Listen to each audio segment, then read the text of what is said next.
अस्सलामुअलैकुम dear students, उम्मीद करती हूँ आप स्टूडेंट्स खुश और खैरियत से होंगे। आज ये वीडियो बीएससी जेनरिक की first semester anatomy and physiology का जो लेक्चर है सेल एंड इट्स ऑर्गेनल्स का लेक्चर डिलीवर करने जा रही हूँ। अगर आप इस चैनल पे न्यू हैं तो चैनल को लाइक, सब्सक्राइब और कमेंट में अपनी क्वायरीज़ डिस्कस कर सकते हैं। सो लेक्चर को, वीडियो को आगे बढ़ाते हैं। तो आज का हमारा जो टॉपिक है सेल एंड इट्स ऑर्गेनल्स। ये स्ट्रक्चर है सेल का, इनके जो ऑर्गेनल्स हैं हम वन बाय वन इसको डिस्कस करेंगे। ये स्ट्रक्चर है यूकैरियोटिक सेल का, जिसमें nucleus, ribosomes, endoplasmic reticulum, plasma membrane, lysosomes, Golgi bodies, mitochondria, ये सब पाए जाते हैं सेल में। सेल की तरफ सेल को अगर हम देखें तो ये क्या है, सेल स्मॉलेस्ट यूनिट है। क्या है? स्मॉलेस्ट यूनिट है that is capable of performing different functions. ये स्मॉलेस्ट यूनिट क्यों है? क्योंकि ये इसको हम थ्रू माइक्रोस्कोप के ज़रिए देख सकते हैं। इसको हम ओपन आई में नहीं देख सकते क्योंकि ये विजिबल है थ्रू माइक्रोस्कोप।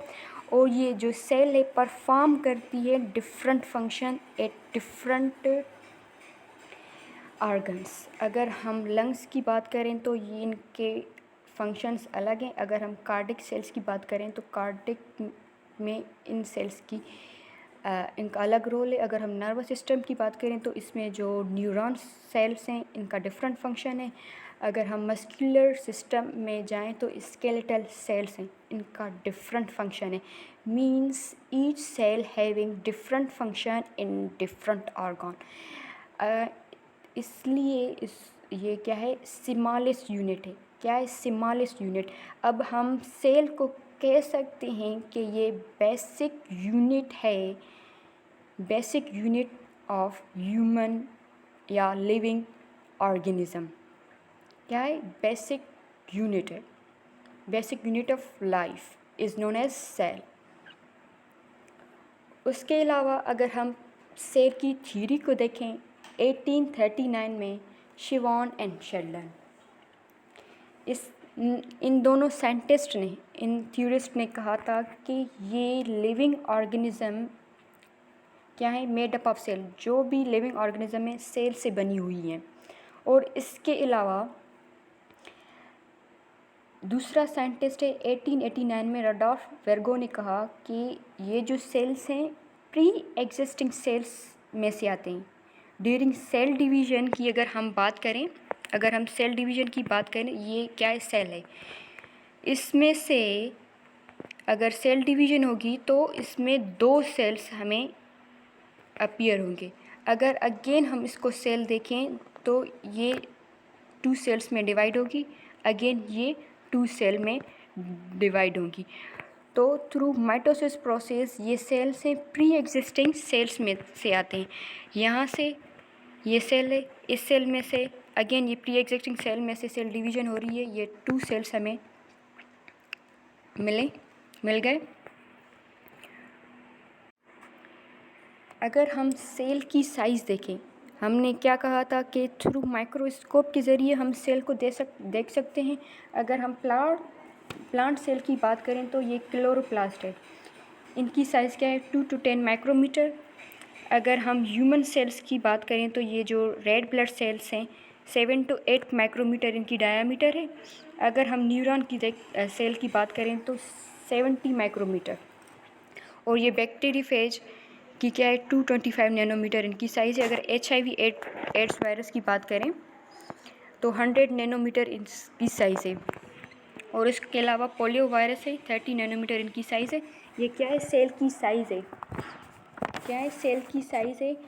इसलिए हम इसको थ्रू माइक्रोस्कोप के ज़रिए देख सकते हैं। इनकी साइज़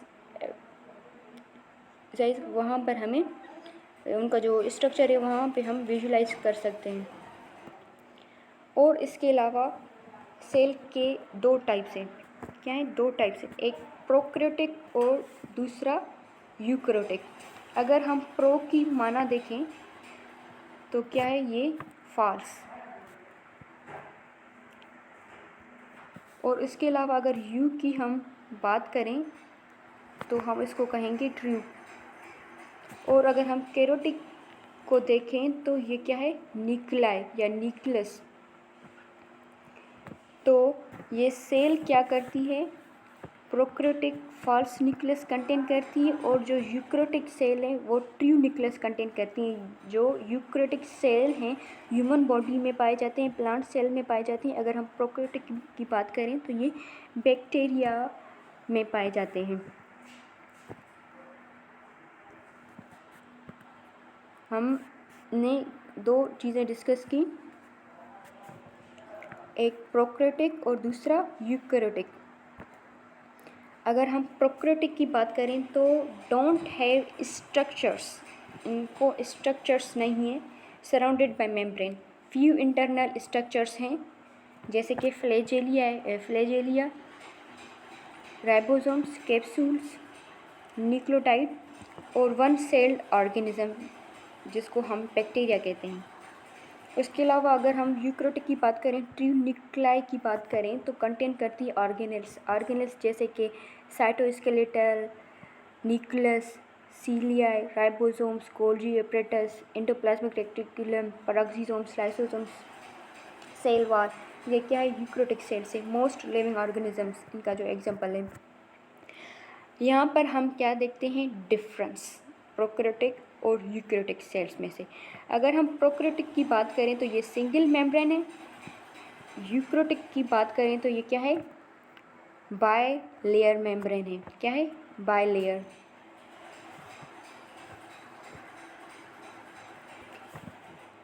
अगर हम प्रोकैरियोटिक की बात करें तो no wall defined nucleus, and इसमें न्यूक्लियस कंटेंट होते हैं और स्टोन भी। नो मेम्ब्रेन बाउंडेड ऑर्गेनेल्स, इसमें क्या है, मेम्ब्रेन बाउंडेड ऑर्गेनेल्स है। इसमें लाइसोसोम्स एब्सेंट है, इसमें लाइसोसोम्स प्रेजेंट है। RNA protein synthesis in same compartment in RNA in the nucleus and protein in cytosol. इसमें जो मेम्ब्रेन बाउंडेड ऑर्गेनेल्स हैं इसको हम न्यूक्लियस को, लाइसोसोम्स को वन बाय वन कवर करेंगे।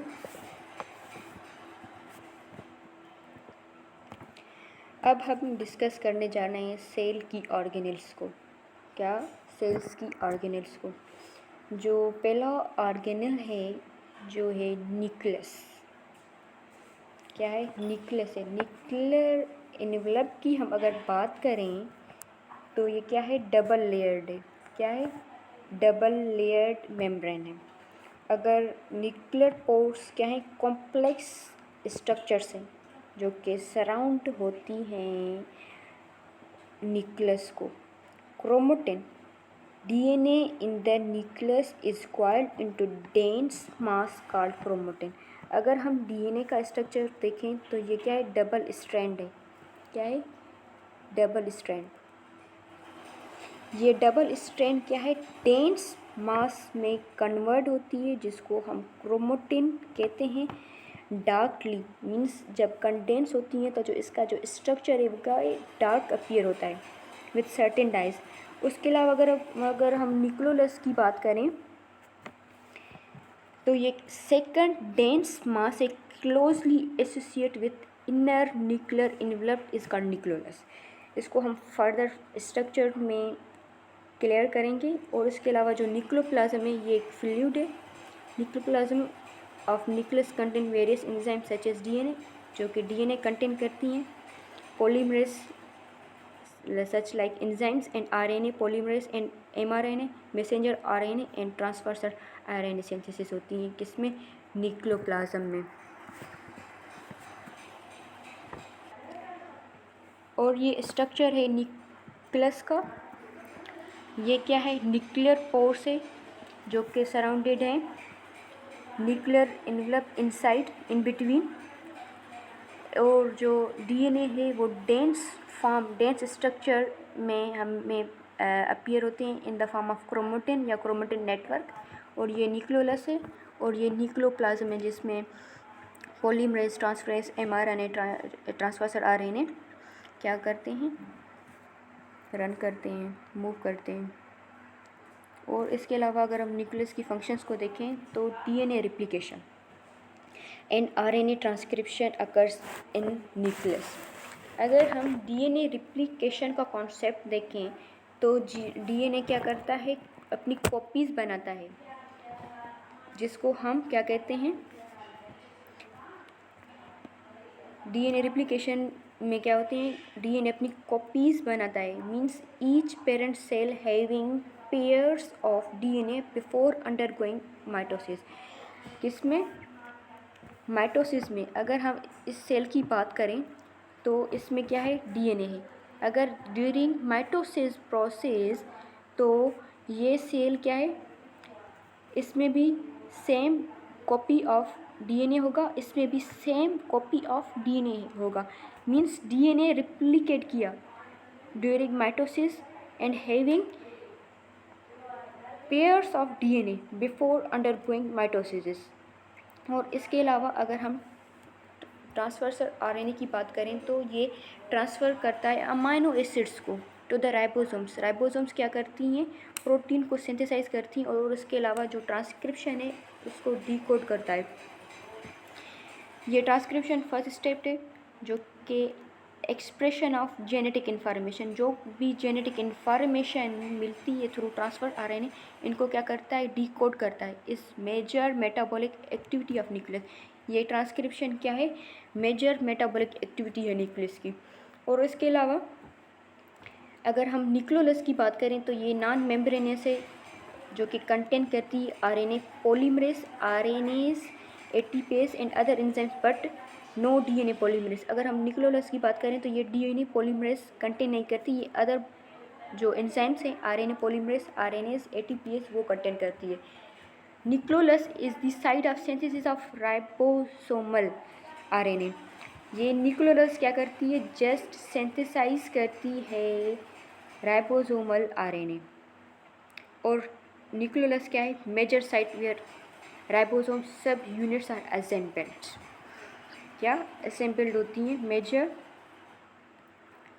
सब यूनिट्स।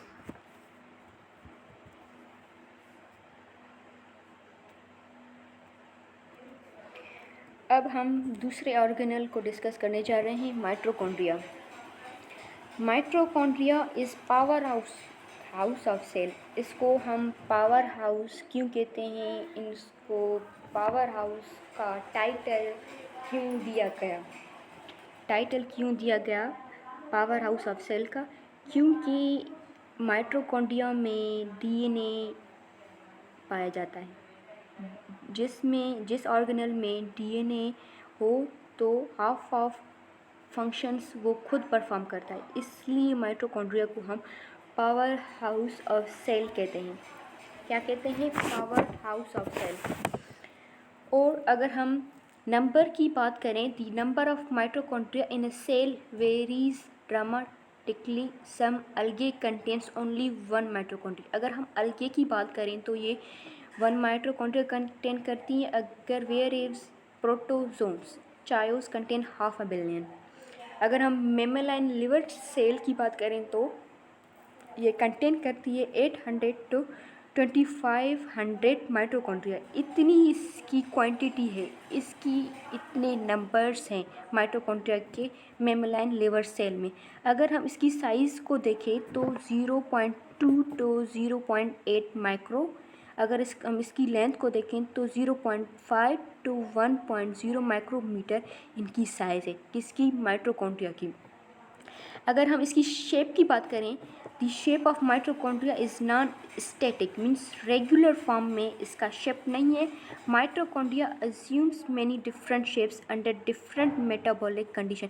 डिफरेंट मेटाबॉलिक एक्टिविटीज़ में, कंडीशन में इसका जो शेप है वो क्या होता है, चेंज होता है, डिफरेंट होता है। अगर हम स्ट्रक्चर अगर फंक्शंस की बात करें तो the mitochondria is bounded by 2 concentric membrane. Concentric membrane में बाउंडेड है, the outer membrane and the inner membrane. अगर हम इनर मेम्ब्रेन की बात करें तो ये सिस्टर्नी कंटेन करती है Christie, sorry, they have markedly different properties and biological functions. अगर हम आउटर माइटोकॉन्ड्रियल मेम्ब्रेन की बात करें तो ये आउटर जो मेम्ब्रेन है लिपिड बाइलेयर की बनी होती है एंड प्रोटीन्स की. अगर हम इनर की बात करें तो जो क्रिस्टी है एंड क्रिस्टी है वो क्या है, रिच इन प्रोटीन है. इसमें प्रोटीन्स बहुत सारी होती हैं एज़ कम्पेयर टू लिपिड्स, क्योंकि हमने बात की कि आउटर लेयर लिपिड बाइलेयर की बनी होती है और ये रिच इन प्रोटीन है inner membrane except liver than lipids. It is almost impermeable. अगर हम इनर मेम्ब्रेन की बात करें तो यहाँ पर MCQs बन सकता है कि वो कौन सा मेम्ब्रेन है माइटोकॉन्ड्रिया में जो कि परमेबल है या इम्परमेबल है. तो your answer should be inner mitochondrial membrane is almost impermeable in active action. Ancestrally disappear when activated. ये सॉरी क्रिस्टी डिसअपियर होते हैं जब ये एक्टिवेट होते हैं. अगर हम इंटर मेम्ब्रेन स्पेस की बात करें तो ये एक acts like cytosol and have same composition like cytosol. Cytosol में जो भी ऑर्गेनेल्स हैं इनका भी सेम एक्शन सेम फंक्शन है. ये स्ट्रक्चर है माइटोकॉन्ड्रिया. हमने क्या कहा कि इसका जो स्ट्रक्चर है नॉन स्टैटिक है, मीन्स रेगुलर फॉर्म में नहीं है. हमने पावर हाउस ऑफ सेल इसको किस लिए कहा कि ये DNA कंटेन करती है, हाफ ऑफ अपने फंक्शंस खुद करती है और ये मैट्रिक्स है जेरी लाइक सबस्टेंस. इसका ये आउटर मेम्ब्रेन है, ये राइबोसोम्स, क्रिस्टी और ये इनर मेम्ब्रेन्स. फर्दर हम वन बाय वन इनके फंक्शंस को डिस्कस करते हैं.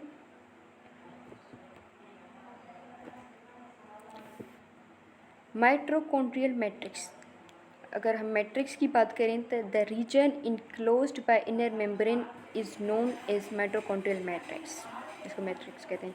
Matrix also contains circular DNA, ribosomes and enzymes required for the biosynthesis of proteins coded by the mitochondrial genome. ये मैट्रिक्स क्या है, सिंथेसिस करती है, ये कंटेन करती है DNA. यहाँ पर प्रोटीन्स की राइबोसोम्स की क्या होती है, सिंथेसिस होती है. और अगर हम फंक्शंस की बात करें तो ये पावर हाउस ऑफ सेल है. Power of cell house of cell को हमने पहले ही क्लियर किया है कि हाफ ऑफ फंक्शन ये खुद परफॉर्म करती है. Generation of power in cell ATP from TCA and oxidative फास्फोराइजेशन.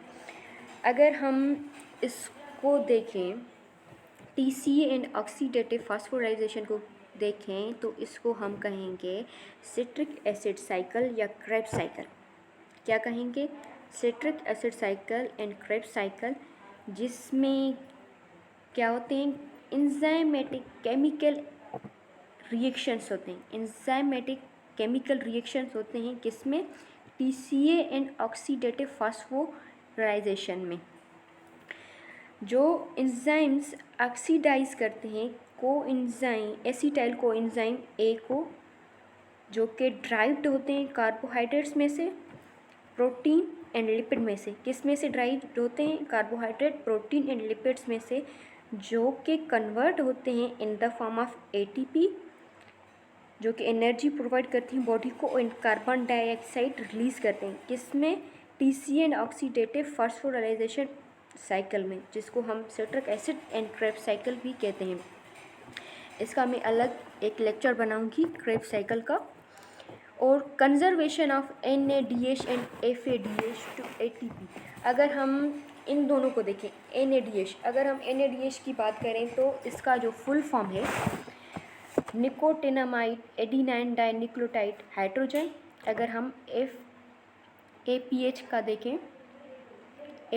का देखें तो फ्लेविन एडिनाइन डाइन्यूक्लियोटाइड हाइड्रोजन. अगर हम NADH की बात करें तो ये 3 ATP मॉलिक्यूल्स बनाता है. अगर हम देखें FADH का तो 2 ATP मॉलिक्यूल बनाता है. अगेन ये रिलीज़ करता है energy in the form of ATP.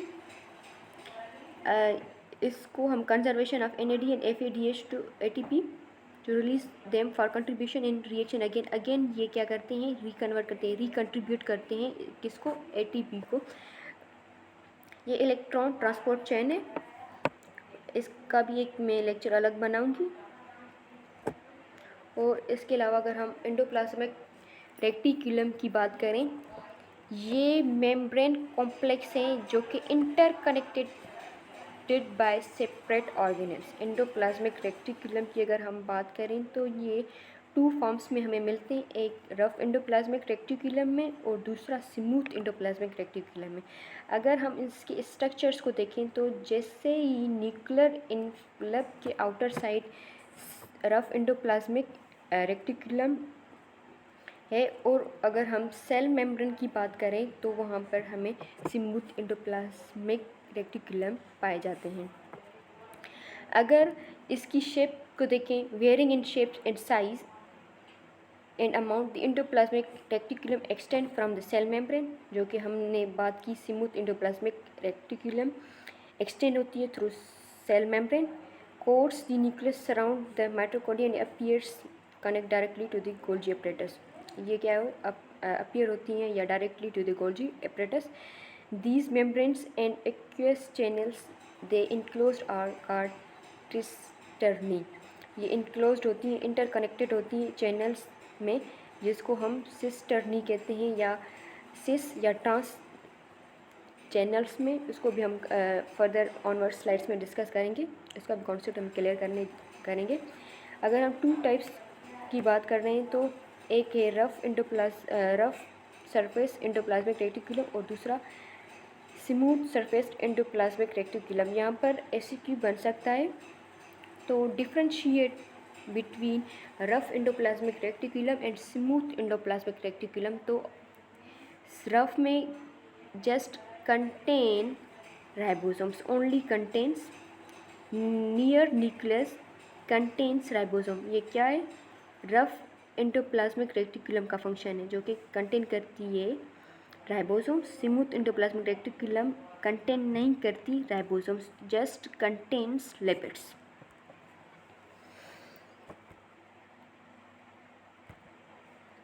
ये स्ट्रक्चर है एंडोप्लाज्मिक रेटिकुलम का। यहाँ पर न्यूक्लियस है, ये रफ एंडोप्लाज्मिक रेटिकुलम है, और इसके अलावा जो सेल मेम्ब्रेन में से बाउंडेड है उसको हम स्मूथ एंडोप्लाज्मिक रेटिकुलम कहते हैं। अगर हम रफ एंडोप्लाज्मिक रेटिकुलम की साइज़ देखें तो 200 नैनोमीटर इसकी साइज़ है।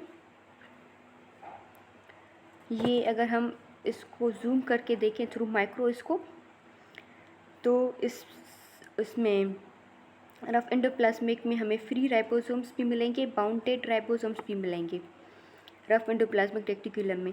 अगर हम राइबोसोम्स का स्ट्रक्चर देखें तो हमें इस तरह मिलेगा, लार्ज सब यूनिट्स और स्मॉल सब यूनिट्स में इसका स्ट्रक्चर है राइबोसोम्स का।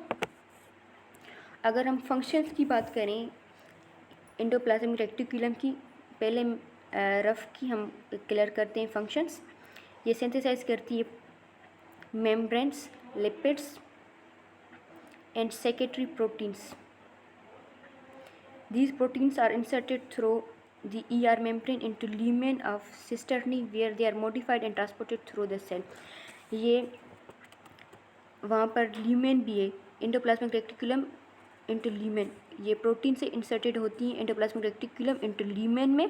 और इसके अलावा जो सिस्टर्नी है ये ट्रांसपोर्ट करती हैं सिस और ट्रांस में से, जो कि मॉडिफाइड है थ्रू द वेसिकल्स। ये ट्रांसपोर्ट होती हैं through the vesicles to the Golgi apparatus. अगर हम फंक्शन की बात करें स्मूथ एंडोप्लाज्मिक रेटिकुलम की, ये लिपिड सिंथेसाइज करती है और मॉडिफाई करती है, ट्रांसपोर्ट करती है प्रोटीन्स को।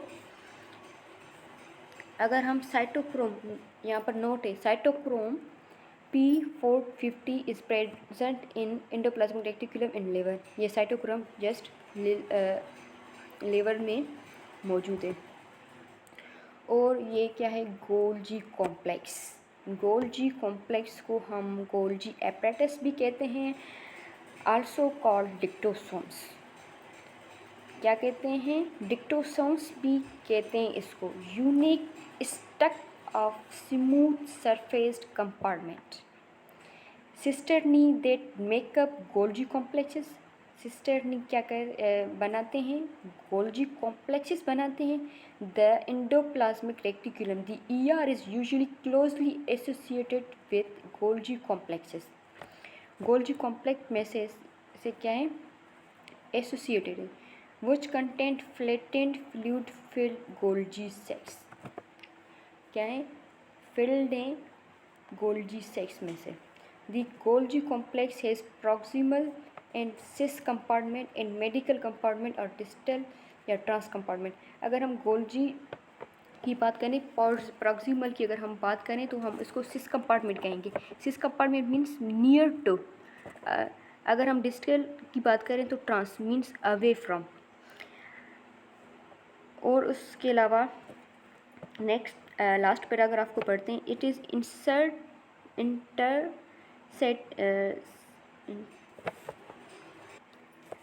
लास्ट पैराग्राफ को पढ़ते हैं। It is interesting to note that those protein with no signals or transit peptide regions are rejected by Golgi complexes। अगर Golgi complexes को सिग्नल्स प्रोवाइड नहीं होते, इंस्ट्रक्शन नहीं दी जाते, तो ये पेप्टाइड्स को या प्रोटीन्स को ड्यूरिंग ट्रांसपोर्टेशन रिजेक्ट करती हैं। ये स्ट्रक्चर है एंडोप्लाज्मिक रेटिकुलम का और गोल्जी कॉम्प्लेक्स का, जिसमें वेसिकल्स भी हैं, सिस और ट्रांस कंपार्टमेंट्स भी हैं। Functions of Golgi complexes on proximal या सिस साइड को देखें तो Golgi complexes receive the newly synthesised protein by ER via transfer vesicle. जो सिस है, जो नियर साइड है, ये क्या करते हैं, रिसीव करते हैं proteins, newly received proteins from vesicles. ये वेसिकल्स हैं, यहाँ पर ये रिसीव करते हैं। ये जो ट्रांस है नियर टू द बॉडी, यहाँ से रिसीव करते हैं। और जो उसको हम प्रॉक्सिमल कहेंगे, यहाँ पर प्रोटीन रिसीव करते हैं और ये जो ट्रांस स्ट्रक्चर है वहाँ पर ट्रांसपोर्ट करते हैं थ्रू द बॉडी। लाइसोसोम्स क्या है, स्मॉल ऑर्गेनेल्स हैं, सराउंडेड होती हैं लिपोप्रोटीन से। किसमें से सराउंडेड होती हैं, लिपोप्रोटीन से। ये कंटेन करते हैं लाइसोसोम्स प्रोटियोलाइटिक एंजाइम्स। अगर हम एंजाइम्स देखें तो ये जब रप्चर होती हैं तो ये आइटोलाइसिस प्रोसेस स्टार्ट करते हैं, मीन्स ईटिंग प्रोसेस। क्या करते हैं, ईटिंग प्रोसेस। ये एंजाइम से ईटिंग प्रोसेस करते हैं और या डेथ होते हैं इमीडिएट।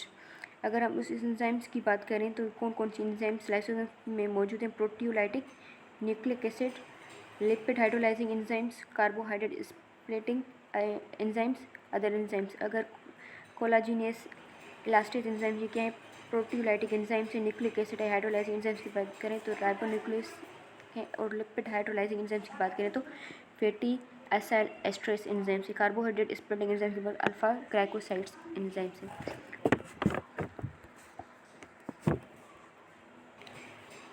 ये स्ट्रक्चर है लाइसोसोम्स का। ये इसका ल्यूमेन है, ये मेम्ब्रेन बाउंडेड ऑर्गेनेल है। डाइजेस्टिव एंजाइम्स हैं जो कि इनगल्फिंग प्रोसेस आइटोलाइसिस प्रोसेस करते हैं। ये प्रोटीन से एंजाइम सब्सट्रेट कॉम्प्लेक्सेस है जो कि बाइंड होते हैं सब्सट्रेट्स में से। और इसके अलावा पैराक्सीसोम्स क्या है, स्मॉल ऑर्गेनेल्स हैं जिसको हम माइक्रो बॉडीज़ भी कहते हैं। ये formed by budding from smooth endoplasmic reticulum, ये वहाँ मिलते हैं, फार्म्ड होते हैं। ये कैरी आउट ऑक्सीडेशन रिएक्शन, ये पैराक्सीसोम्स क्या कहते हैं, ऑक्सीडेशन रिएक्शन करते हैं। ये वहाँ पर जो टॉक्सिक सब्सटेंस हैं अपीयर होते हैं, जैसे कि हाइड्रोजन पेरोक्साइड प्रोड्यूस होता है, उसको थ्रू कैटालाइज एंजाइम के थ्रू उसको क्या करते हैं, डिस्ट्रॉय करते हैं। उसके अलावा recently it has been shown that liver peroxisomes have unusually active beta oxidase system capable of oxidizing long chain fatty acids. ये बीटा ऑक्सीडेटिव जो है एंजाइम्स हैं, ये ऑक्सीडाइज करते हैं long chains of fatty acids. अगर हम पैरोक्सिज्म की स्ट्रक्चर को देखें तो लिपिड बाइलेयर की बनी होती है, इसमें catalyse enzymes in other enzymes मौजूद होती हैं। इसका ये इनर साइड क्रिस्टलाइन कोर का बना होता है और ये ट्रांसपोर्ट प्रोटीन्स हैं जो कि ट्रांसपोर्ट करती हैं प्रोटीन्स को। और इसके अलावा जो हमारा लास्ट ऑर्गेनल है cytoskeleton. Cyto means cell, skeleton means structure, means cell को स्ट्रक्चर प्रोवाइड करती है cytoskeleton. For long it was thought that cytosol is chiefly jelly like substance है क्या साइटोसोल, एंड सपोर्ट करती है सेल ऑर्गेनेल्स जैसे mitochondria, ribosomes, endoplasmic reticulum, smooth endoplasmic reticulum, Golgi apparatus, peroxisomes इसको क्या करती हैं, स्ट्रक्चर सपोर्ट करती हैं वाइल मेंटेनिंग सेल इंटीग्रिटी। और इसके अलावा इसकी स्ट्रक्चर्स को देखें, माइक्रोट्यूब्यूल्स, माइक्रोफिलामेंट एंड माइक्रोट्रेबेक्युलाई। अगर हम माइक्रोट्यूब्यूल्स की बात करें तो ये ट्यूबुलिन प्रोटीन की बनी होती हैं। इस forms spindle during cell division में be involved in signal transduction. अगर हम माइक्रोट्यूब्यूल्स की बात करें तो अगर ड्यूरिंग सेल डिवीजन अगर हम माइक्रोट्यूब्यूल्स की बात करें तो ये स्पिंडल फाइबर्स तब अपीयर होते हैं जब क्या केरोकाइनेसिस प्रोसेस होता है, क्या केरोकाइनेसिस प्रोसेस स्टार्ट होता है। न्यूक्लियस जब डिसअपीयर होगा तो ये स्पिंडल फाइबर्स क्या होते हैं, अपीयर होते हैं अपोजिट साइड्स में से। क्या ट्यूब्यूल्स को क्या करती हैं, स्ट्रक्चर सपोर्ट प्रोवाइड करती हैं in opposite poles, in opposite quadrants. इसके अलावा अगर हम माइक्रोफिलामेंट्स की बात करें तो प्रोड्यूस फोर्सेस इनसाइड सेल, ये फोर्सेस प्रोवाइड करती हैं इनसाइड द सेल्स। अगर माइक्रो ट्रेबेक्युला की बात करें तो इसका जो रोल है अंडरस्टूड नहीं है इन द सेल। ये साइटोस्केलेटन का स्ट्रक्चर है। अगर इसमें इंटरमीडिएट फिलामेंट्स भी आपको मिलेंगे, पाए जाते हैं, माइक्रोट्यूब्यूल्स, माइक्रोफिलामेंट्स और ये साइटोसोल ये क्या है, फ्री स्पेस है जिसको हम साइटोसोल कहते हैं। इसमें मेटाबॉलिक रिएक्शंस होती हैं take places in cytosol where substrate and cofactors interreact with various enzymes. तो इसका अलावा अगर हम देखें तो there is no specific structure for cytosol, specific structure नहीं है इसका। It is high protein contents, cytosol में प्रोटीन की कंसनट्रेशन बहुत ज़्यादा है। The actually physicochemical state of cytosol is purely understood. जो इसका हम फिजियोकेमिकल स्टेट देखें तो ये प्योरली अंडरस्टूड नहीं, क्लियर नहीं है। अगर इसका मेजर रोल देखें is to support synthesis of protein, ये क्या है, सपोर्ट करती है, सिंथेसिस करती है protein on the rough endoplasmic reticulum by supporting cofactor and energy. किसको सपोर्ट करती हैं, सप्लाई करती हैं कोफैक्टर एंड एनर्जी रिलीज करती हैं। Cytosol also contains free ribosomes contain and also polysome form. They contain many different type of protein and ribosomal RNA and rRNA. They exist as two subunit and acts as a site of protein synthesis. तो क्या करती है, act protein synthesis. अगर हम structure की बात करें, difference देखें साइटोसोल और साइटोप्लाज्म की, स्टूडेंट्स क्या कहते हैं कि cytoplasm and cytosol is same. Cytosol की बात करें तो ये लिक्विड कंपोनेंट है ऑफ साइटोप्लाज्म, सराउंड करती है इंट्रासेलुलर ऑर्गेनेल्स को। अगर हम साइटोप्लाज्म की बात करें तो ये भी एक फ्लूइड है जो इनक्लोज्ड है inside the cell except the nucleus. तो यहाँ पर लेक्चर हम इसको एंड करते हैं। इंशाल्लाह कल मिलते हैं एक न्यू लेक्चर के साथ।